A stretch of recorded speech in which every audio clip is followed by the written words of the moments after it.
আপনি কি জানেন, ইউরোপে যাওয়ার তাগিদে উত্তাল ভূমধ্যসাগরে ভেসে যাওয়া কিংবা সাইবার জগতে বিক্রি হয়ে দাসত্ব বরণ করার তালিকায় এখন শীর্ষে আমাদের বাংলাদেশ? যে স্বপ্ন নিয়ে দেশের তরুণরা সাগর পাড়ি দিচ্ছে, তার শেষ পরিণতি কি হচ্ছে? কেউ লাশ হয়ে সাগরে ভাসছেন, কেউ বা কম্বোডিয়ার বন্ধ ঘরে কোড নম্বর হয়ে শারীরিক নির্যাতনের শিকার হচ্ছেন। কিভাবে মৃত্যুর এই ফাঁদ ডালপালা মেলছে? গত বছরের ধারাবাহিকতা বজায় রেখে 2026 সালে এসেও ভূমধ্যসাগর পাড়ি দিয়ে ইতালিতে প্রবেশের শীর্ষে রয়েছে বাংলাদেশ। শুধু ইতালি নয়, ফ্রন্টেক্সের তথ্যমতে এবার নতুন রেকর্ড করে সাগর পথে গ্রিসে অবৈধ প্রবেশের তালিকায়ও 1 নম্বরে উঠে এসেছে বাংলাদেশের নাম। ইউরোপের এই দুরন্ত স্বপ্নের পেছনে যে রক্ত ও লাশের গন্ধ লুকিয়ে আছে, তা আমরা প্রায়ই ভুলে যাই। চলতি বছরের মার্চেই লিবিয়া থেকে গ্রিসে যাওয়ার পথে খাদ্য ও পানির অভাবে প্রাণ হারিয়েছেন অন্তত 18 জন বাংলাদেশি, যার 12 জনই ছিল সুনামগঞ্জের। লাশগুলোকে সাগরে ফেলে দিয়েছিল পাচারকারীরা। লিবিয়ার বিভিন্ন বন্দি শিবিরে আটকে রেখে 25 থেকে 30 লাখ টাকা আদায় করা, শারীরিক নির্যাতন, কোনো কিছুই থামাতে পারছে না এই অনিয়ম অভিবাসন। শুধু 2025 সালেই 20,000-এর বেশি এবং 2026-এর প্রথম 6 মাসেই প্রায় 8,000 বাংলাদেশি ইতালি ও গ্রিসে পাড়ি দিয়েছেন। মাদারীপুর, শরীয়তপুর, সিলেট ও সুনামগঞ্জের মতো জেলাগুলোর তরুণরা এখন মূলত ফেসবুক ও সামাজিক যোগাযোগ মাধ্যমের প্রলোভনে পড়ে পাচারকারীদের হাতে নিজেদের সঁপে দিচ্ছেন। সমস্যা কেবল ভূমধ্যসাগরেই সীমাবদ্ধ নেই। অনিয়মিত অভিবাসনের সঙ্গে এখন যুক্ত হয়েছে প্রযুক্তি নির্ভর নতুন আতঙ্ক, সাইবার স্ক্যাম।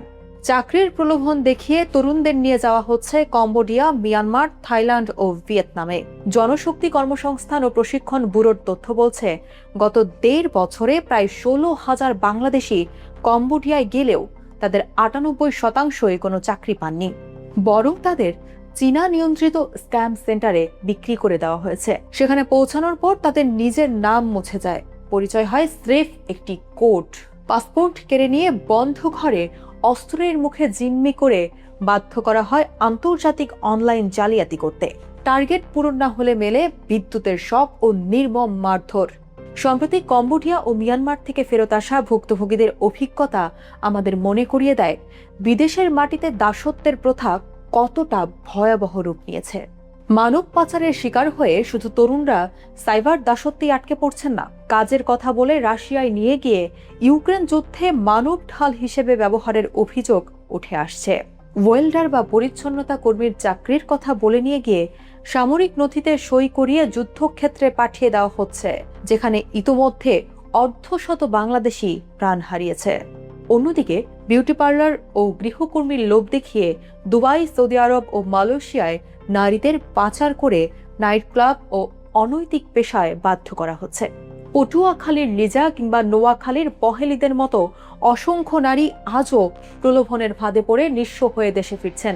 এর বাইরে বঙ্গোপসাগর উপকূল ও টেকনাফ দিয়ে রোহিঙ্গা এবং বাংলাদেশিদের মালয়েশিয়ায় পাচারের ভয়ঙ্কর ঘটনা তো রয়েছেই। প্রতি বছর প্রায় 80 থেকে 90 হাজার মানুষ পৃথিবীর বিভিন্ন দেশের জেলখানা বা বন্দি শিবির থেকে শূন্য হাতে ডিপোটি হিসেবে দেশে ফিরছেন। যদিও সরকার মানব পাচার ও অভিবাসী চোরাচালান প্রতিরোধে 2026 সালে নতুন আইন প্রণয়ন করেছে, যেখানে যাবজ্জীবন ও মৃত্যুদণ্ডের বিধান রয়েছে, কিন্তু বিচার প্রক্রিয়ার দীর্ঘসূত্রতা ও তথ্যের অভাবে আসামিরা অনেক সময় পার পেয়ে যায়। আজ আন্তর্জাতিক মানব পাচার বিরোধী দিবসে ব্র্যাক সহ অন্যান্য সংস্থার একটাই আহ্বান, প্রযুক্তির এই যুগে বিদেশে যাওয়ার আগে ভিসার ধরন, নিয়োগকারী প্রতিষ্ঠান এবং চাকরির সত্যতা ভালোভাবে সরকারিভাবে যাচাই করুন। কোনো ভুয়া ইমেল, হোয়াটসঅ্যাপ বা ফেসবুক গ্রুপের প্রলোভনে নিজের বা পরিবারের ভবিষ্যৎ অন্ধকারে ঠেলে দেবেন না। সচেতনতাই পারে এই মানব পাচার ও মৃত্যুফাঁদ রোধ করতে।